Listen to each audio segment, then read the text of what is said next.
is Harold and the Purple Crayon by Crockett Johnson.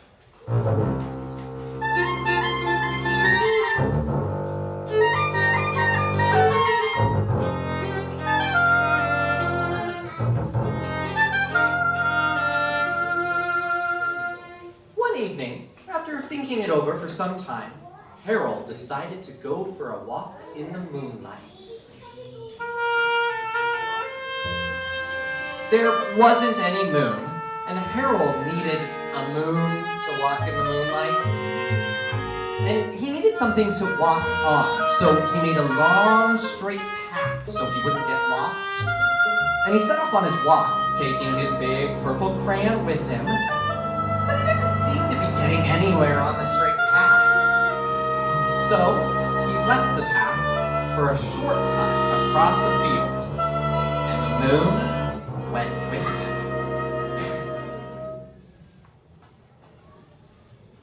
The shortcut led right to where Harold thought a forest ought to be, but he didn't want to get lost in the woods, so he made a very small forest, just one tree in it, and it turned out to be an apple tree.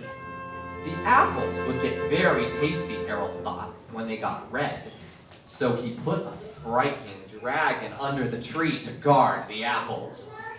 But it was a terribly frightening dragon. It even frightened Harold. He backed away, his hand holding the purple crayon shook. Suddenly, he realized what was happening. But by then, Harold was over his head in an ocean. He came up thinking fast, and in no time, he was climbing aboard a trim little boat. He quickly set sail, and the moon sailed along with him.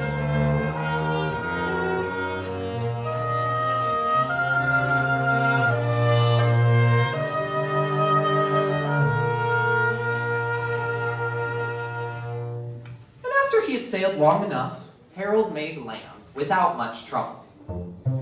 He stepped ashore on the beach, wondering where he was. The sandy beach reminded Harold of picnics, and the thought of picnics made him hungry. So he laid out a nice, simple picnic lunch, but there was nothing but pie. But there were all 9 kinds of pie that Harold liked best. When Harold finished his picnic, there was quite a lot left. He hated to see so much delicious pie go to waste. So Harold left a very hungry moose. And also a deserving porcupine to finish it all up. And off he went, looking for a hill to climb to see where he was.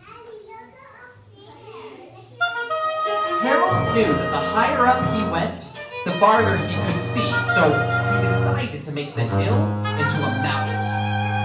If he went high enough, he thought, he could see the window of his bedroom. He was tired, and he felt he ought to be getting to bed. He hoped he could see his bedroom window from the top of the mountain. But as he looked over the other side, he slipped, and there wasn't any other side of the mountain. He was falling into thin air. But luckily, he kept his wits and his purple crayon. He made a balloon and grabbed onto it, and he made a basket under the balloon big enough to stand in.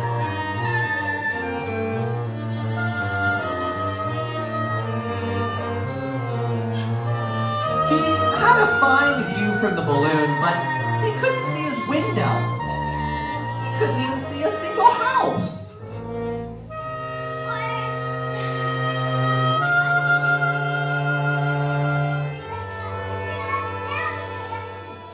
So, he made a house with windows, and he landed the balloon on the grass in the front yard.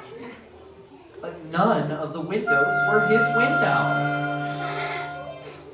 He tried to think where his window ought to be. He made some more windows. He made a big building full of windows. He made lots of buildings full of windows. He made a whole city full of windows. But none of the windows was his window.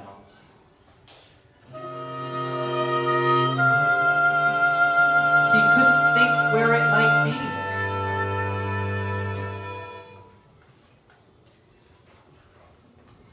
He decided to ask a policeman. The policeman pointed the way that Harold was going anyway, but Harold still thanked him. And he walked along with the moon, wishing he was in his room and in bed.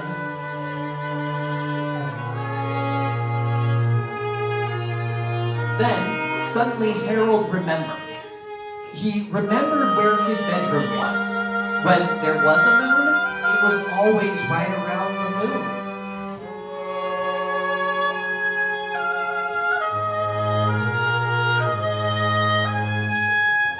And then, Harold made his bed.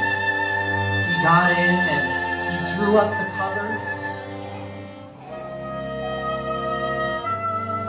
The purple crayon dropped on the floor, and Harold dropped off to sleep.